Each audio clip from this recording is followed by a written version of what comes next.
Today we're revisiting the NVIDIA GTX 970. It's a storied card. It's been through a lot. The 970 has been through a class action lawsuit, which was actually successful and ended in a payout to consumers. It also was launched in September 2014, and in spite of the class action, which was over the memory, alleged to be 4 gigabytes, but actually it was 3.5 plus 512 megabytes of slower memory. In spite of that, the 970 remains one of the most popular cards ever to have sold, and it was only recently overtaken in Steam's hardware survey by more recent additions, like the GTX 1060, which is now among the most popular on Steam charts. So we're revisiting the 970, and it'll serve two purposes. One is in case you can't find anything else, and you can only find used cards from September of 2014. The other one is you might have a 970, very likely for a lot of you, and you're looking for the most sensible upgrade pathways. Will include 10 series and 20 series cards and AMD stuff in these benchmarks so that you can look at potentially a used video card upgrade pathway rather than going for a new out-of-stock RTX 30 or RX 6000 card. Before that, this video is brought to you by the Corsair 4000D Airflow case. We recently reviewed the Corsair 4000D Airflow as a return to high-performance cases by Corsair, but also talked about its attention to detail on color matching the individual components of the case. The 4000D Airflow is marketed as an affordable, performance-focused chassis with ease of installation features like refined cable management routing and pathways. Learn more about the Corsair 4000D Airflow at the link in the description below. So some brief history on the 970 in case you're curious about it. It launched in September 18th of 2014. It launched alongside some other 900 series cards, as you'd expect, like the 980. The 980 Ti came a bit later. It was a true flagship. It was a true predecessor to the 1080 Ti, which is one of the best video cards NVIDIA has ever put out, and it's probably not going to make a mistake of making a card quite that good at the price point again. But the 970 remained a top-tier performer for the value. So it was priced at about $330 MSRP. This particular card might have been closer to $400, but the price range was generally $330 to about $430 or so, depending on the aftermarket, the board partner card you might have gotten. In terms of specs, it's got 56 ROPS, it's running 104 TMUs, 1664 CUDA cores, but an important note here, you can't compare CUDA cores one generation to the next because there are differences, especially in performance per watt between them. So when you look at the RTX 30 series, for example, and you're in the 10,000 plus range of CUDA cores, it's not a linear translation, and of course a lot more comprises the card than just that marketing aspect of it. It was a GM204 based GPU. It was the Maxwell architecture, and this was back when GPU boost was much simpler. In the 900 series, it was more or less a flat line for frequency when you were measuring the frequency of the card. Whereas now, GPU boost means that the frequency of the card is contingent upon a whole host of things, so variables like thermal and power would be the biggest ones. Power, you'll most often see as your limiter in, for example, GPU-Z. It's most commonly the reason that an RTX 30 card is not boosting higher. And then thermal after that, where every couple of degrees is worth another couple megahertz. That wasn't true for the 900 series at the time. That didn't happen until much later. Voltage was also simpler, although it was starting to get clamped down in the 900 series. It wasn't as clamped down as it is today. So overclocking, there was a bit more potential on the really focused OC cards. That was mostly the 980, 980 Ti class though. 28 nanometer process, and again, one of the most popular GPUs ever. So enough of the history. Hopefully that was interesting to you. One of the most interesting parts to us was when I went and looked back at our earliest GTX 970 content, I found this card that we worked with, and also a couple of others. So we had like SSC, SC, some other EVGA models in there.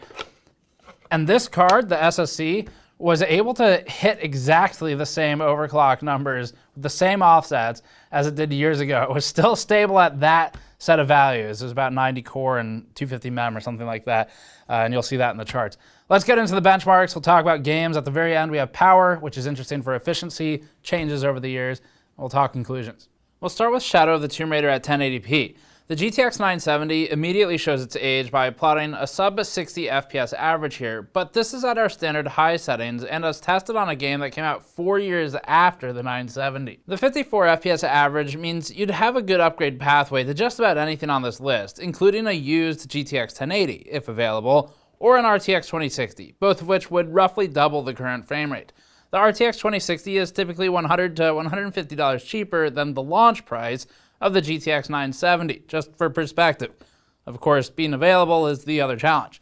The RTX 3060 Ti is priced similarly to the 970 that we tested, looking at the launch prices alone, and improves to 150 FPS average from 54 FPS average. As for AMD's RX 6800 GPU that came out recently, a $550-ish price point, that runs at 174 FPS average. Anything on this list is an upgrade, and used may be a worthwhile consideration.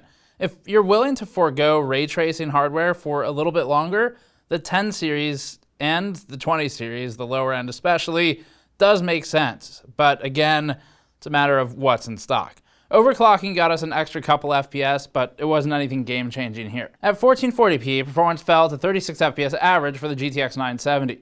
Even dropping settings wouldn't be worth it here. You're better off sticking to 1080p, unsurprisingly. We actually had a weird hit rate with successfully launching Tomb Raider at higher resolutions on the GTX 970 to begin with. It worked sometimes, like here, but other times we got warnings about insufficient resources. That'd be the memory on this 3.5GB card. The 36 FPS average result means that the 180% improvement offered by the RTX 3060 Ti grows to 190% at 1440p. As resolution increases, the improvement available by newer cards grows. The RX 6800 was 224% ahead at 1080p, but 354% ahead here. These percentages are of questionable usefulness when they're this high. But the point is that the scaling grows with resolution as the architecture gets newer as compared to the 970. At 4K, the GTX 970 is once again at the bottom of the chart. The lows are now at about 18 FPS average. The 0.1% and 1% lows are consistent, with slight differences beyond the first decimal point. The GTX 1080 Ti FTW3 is powerful enough to run the game at 4K, mostly playably. And if the market ever settles, it might make for a good used upgrade. The RTX 2070 Super remains about the same as the 1080 Ti in a non-RTX workload. As for new stuff, AMD's RX 6800 would put you at 81 FPS average in a comparable situation, as opposed to the 970's 19. With the XT card at 93 FPS average, there's plenty of room to increase as long as the budget also increases, but now we're getting into territory that is double the price or more of the original 970 launch prices. The 3060 Ti runs at about 59 FPS average here. Total War 3 Kingdoms is one of our most abusive benchmarks for games right now. We chose Ultra for this game when we implemented it into our methodology late last year, and that's because we wanted headroom to scale up to newer parts as they launch. Going backwards then, it's disproportionately difficult for the GTX 970 to handle it. At 30 FPS average, the 970 stock card stood to gain about 10% from an overclock, with the RTX 2060 KO being the next card on the charts at about double the frame rate. The 2060 KO can maintain a playable 60 FPS average in this game, while the 970 begins stutter-stepping its way to gaming. An RTX 2060 KO would be a huge upgrade, as would be a GTX 1080 or an RX 5700 XT. For stuff that's new today, the RTX 3060 Ti is the lowest tier part presently available out of the 30 and 60 series cards at 92 FPS average, but NVIDIA does have some 3050 and Ti and non-Ti 3060 SKUs on the horizon. At 1440p, the GTX 970 ran about 19 to 20 FPS average, keeping similar distance from the 2060 KO as at 1080p, but allowing the new RTX parts to further distance themselves. Or at least similar distance in pure frame rate. The percentages still get increasingly favorable as the resolution increases. The RTX 3060 Ti is still at 60 FPS in the stressful workload, with the 6800 at 76, while used part options would start getting good at the 1080 Ti class of hardware. Of course, assuming you can get one. Let's dial it back a bit to 2015 to 2013, because GTA 5 relaunched on the PC in 2015 after coming out very successfully in 2013. This should give us more of an era-appropriate representation. At 1080p, the GTX 970 pulled 81 FPS average stock, with lows respectable at 58 and 54 FPS. The GTX 970 OC improves that by 5.7% in the averages, establishing in both instances that the 970 is still a fully capable GPU for giving a good gaming experience when matched with the right games.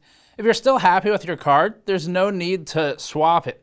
But the previous two games did show that it's dragging in newer titles, and there's obviously places it just won't work well anymore. The RTX 2060 KO would offer less of a jaunt here at 37 to 40% improved over the 970. The 3060 Ti improves by 92% at 154 FPS average. And AMD's RX 5700 XT is around the same mark at 155 FPS average, with the 6800 and 6800 XT smashed against the engine and CPU limits in this benchmark. There'd be more scaling in those GPU listings if not for the other limitations. At 1440p, the GTX 970 ran at 56 FPS average stock and 59 FPS average overclocked. The RTX 2060 KO now leads the GTX 970 by 53%, up from previously and following the trend. If you're especially interested in moving to a higher resolution monitor, an upgrade becomes disproportionately beneficial. The 970 still does fine at 1440p in GTA, though, so credit is due here. The RX 5700 XT, the RTX 2070 Super, the RTX 2080 Super are all in the 100 plus range, and they're from the previous generation technically, so as more GPUs eventually find their way to market, they may be viable used upgrade paths, especially the 20 series, where owners probably feel a bit more burned than typically. 4K furthers the point. The GTX 970 fell to 27 FPS average here. It started out so well in the 80s at 1080p, but this is not a 4K card in the modern era, and it struggled to be one when it came out. It really never was, but it did okay sometimes. It could be tuned to better performance with our GTA 5 optimization guide from 2015. But with the standardized settings we used for testing, it's down below 30 FPS now, and even with tuning, there's only so much you can do. The 2060 holds 44, with the first sighting of 60 FPS at the 2070 Super and the 3060 Ti, with the 5700 XT not far behind. Let's move to a modern game that's easier to run. Rainbow Six Siege runs at comically high frame rates on some cards, even with our ultra custom settings, and so the 970 should still post playable results here. At 1080p, the GTX 970 ran at 139 FPS average, with the overclock benefiting it by 6.3%. There's still a big gap between these results and the next cards, which would be the 1080 and the RTX 2060 KO, both around 240 FPS average. But 139 FPS is more than playable and still provides a good experience. If you're playing games like this, the 970 may survive another generation yet, and it's commendable to make hardware last as long as possible. The 1080 and the 2060 run about 70% ahead, with the 1080 Ti about 106% ahead. The 5700 XT breaks 300 FPS average, with the 3060 Ti approaching 400 FPS average. That's what we meant when we said comically high frame rates. At 1440p, the game becomes completely unplayable on every single card on this list. For Exhibit A, we present the RTX 3090 and RX 6900 XT. These cards can't even hit 400 FPS, which is the baseline minimum for anybody to play any game. Below 400 FPS, there's a CSGO player out there somewhere who's crying about tick rate, lag, and input latency as a result of this utterly unplayable frame rate. If frame time isn't 1 millisecond long, what's even the point to playing the game? Of course, the GTX 970 runs at 87 FPS average here, which is still fun. The RTX 2060 KO and GTX 1080 FTW both run at about 150 to 155 FPS, and that's about 75% ahead of the 970. But the 970 at 87 is still doing well. It's still playable. The 3060 Ti offers an uplift of about 172% over the 970. The RX 6800 XT and the RTX 3080 both run approaching the mid 300s for FPS. And overall, again, anything's going to give you a large percentage increase for the most part, as long as you're in the upper 10 series or anywhere really in the RTX 20 series. At 4K, the GTX 970 starts to struggle. It falls to 42 to 45 FPS average at these settings, which becomes problematic in a competitive FPS title. Settings reduction would technically allow a higher frame rate at 4K even, but then you might as well just play at a lower resolution instead. Still, it's not a bad performance for the older GTX 970. Horizon Zero Dawn is next, bringing us back to more modern titles that are more difficult for this hardware to run. The EVGA GTX 970 ran 54 FPS average at 1080p, with an OC improving to about 60 FPS average. The RTX 2060 KO is about 70% ahead in average frame rate, providing plenty of uplift if you wanted to save some money on the upgrade pathway. The GTX 1080 runs about 94 FPS average, roughly the same as a 2060 KO's experience. The RX 5700 XT and 2070 Super are both around 116 FPS average, with newer parts starting at the 3060 Ti's 136 FPS average. So at 1080, the 970 is still doing okay in this title, but there's plenty of room to improve. 1440p at these graphics settings become challenging for the 970. It did fine at 1080p, and it was playable, but 1440p would require tweaks to graphics. The 2060 KO remains above 60 FPS average, as does the GTX 1080 and everything above it. If you're looking to move to 1440p overall, these cards would be the cheapest options, but they'll also start to show age the soonest, and you might not get as much mileage out of them, especially the 1080, which is now a couple generations old. 4K brings us down to 19 FPS average, with the more reasonable experiences starting at about the 2080 Super, 3060 Ti, and up. We'll skip ahead on this one since it's clearly not particularly playable. Red Dead Redemption 2 is next, another relatively new game. The GTX 970 ran about 41 FPS average with our high custom settings in this one, with room to improve with settings reductions. The GTX 1080 and RTX 2060 post significantly improved results without compromising, so as in the other charts, anything here would be a good upgrade. Feel free to start pausing if you want to eye up specific options, but we'll keep this shorter now that a pattern has developed. 1440p brings the GTX 970 down to 30 FPS average, but the bigger takeaway is that its lows are really suffering. The 13 FPS 0.1% number is indicative of frame time spikes during play, a reflection of an overall poor and stuttery experience. 4K is obviously going to be unplayable, but the point is to show you a chart useful for determining what might be the most appropriate for your budget to support this resolution.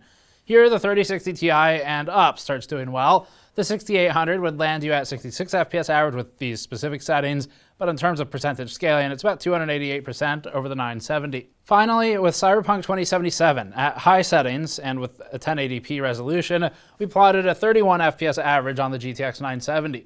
Although this doesn't sound too terrible, given the newness and challenges this game has provided, it actually is completely unplayable. The real problem is that the game feels sluggish and stuttery when moving the camera in certain scenes, and especially once you get into combat, drive around, or have rapid traversal where content gets loaded and dumped more frequently. The 970 starts visibly stuttering, and even though 30 FPS as an average is, well, it's not great, but it's not like 15 where it'd be terrible, it's still just not a good experience here, so you'd want to upgrade. The 2060 KO and up are all good alternatives, as we've seen in the previous set of games. Let's look at power for a sense of efficiency. For total board power, as tested at the PCIe slots and PCIe cables, the Furmark 4K result has the GTX 970 at 192 watts. It's about the same as an RTX 2070 XCOC and about 10 watts below a 3060 Ti from today. This routinely has upwards of 100 FPS more frame rate than the GTX 970 in a lot of these games, depending on the game, obviously. So the sense of scale for the power consumption is enormously in the favor of higher efficiency these days. For Total War 3 Kingdoms, we observed a power draw of 162 watts at 1080p or 177 watts as plotted for this chart at 4K. The RTX 3060 Ti was still at 200 watts here, so the same efficiency scaling commentary mostly applies. So conclusions are a little rough here. Normally when we do revisits, it's really pretty straightforward. Here's an older card that probably a lot of people still have, and here are the most sensible options that have most recently come out that you should consider purchasing. They're not on the market. The RTX 30 series card, the RX 6000 series cards, especially from AMD, they're really still mostly nowhere to be found, unfortunately. If you manage to refresh or visit a physical store, it's probably your best shot, and there's something in stock, the choice might be more or less limited to what's available as opposed to what makes sense. But let's just pretend that we can talk about what makes sense for a second. The RTX 3060 Ti is not too dissimilar in the pricing from where this was originally, especially the aftermarket cards from the 970 series. A little bit higher. But the 3060 Ti would give you multiples over your current performance on a 970. You are more likely, if you're upgrading in place, to become CPU bound at that point if you're not upgrading the whole system. And for that reason also, we would probably advise maybe stopping at a 3060 Ti or an RX 6800 non-XT, depending on your CPU. Because if you're running a system from 2014, and you're probably on Intel for the most part, maybe an i5, but hopefully an i7 at this point, you are going to become CPU bound as you increase the class of GPU in the modern era, except for if you're really trying to push high resolution. So if you care more about moving to a 4K monitor with 4K native resolution gaming, then you're fine on most things, but a 3060 Ti is about as close as you're going to get price for price until the non-Ti version comes out, probably sometime later this quarter. We haven't gotten word from NVIDIA yet. So that's if it's in stock now. And we'll see what AMD does below 6800. 6800 is a little high in the pricing to compare directly to this. If your financial situation has improved over the years, then obviously you can start looking at the higher class cards.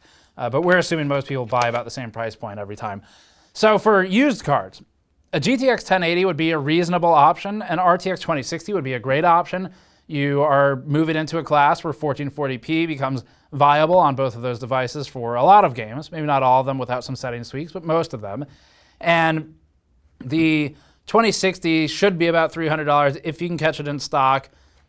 Again, we don't have any control over that, but keep an eye out, see what's out there. Used might be a good option, especially for a GTX 1080 though. Looked at the prices on eBay and they're all over the place. Some of them are reasonable. Some of them, for whatever reason, get into crazy bidding wars and are completely not worth it. So be careful not to overspend on a used 10 series or even 20 series card. The 5700 XT would also offer a lot more performance than you would have today on a 970.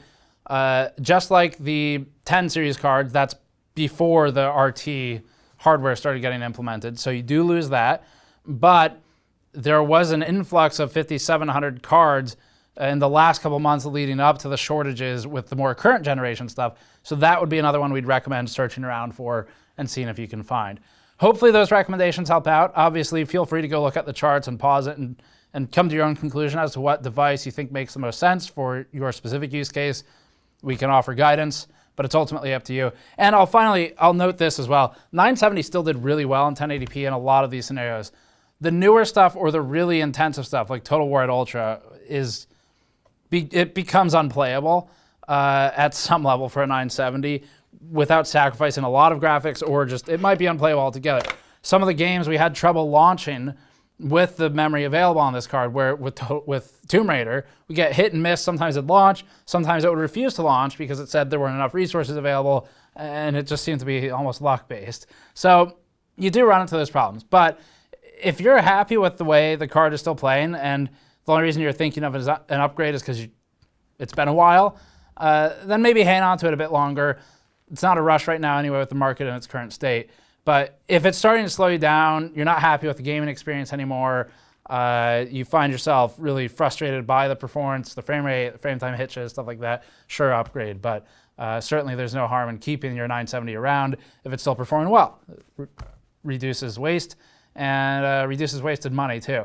And it might give you more time to wait around for the market to stabilize and get exactly what you want rather than something kind of adjacent to what you want. So that's it for this one. Thanks for watching. As always, you can subscribe for more or go to store.gamersnexus.net to help us out directly, or patreon.com/gamersnexus, and we'll see you all next time.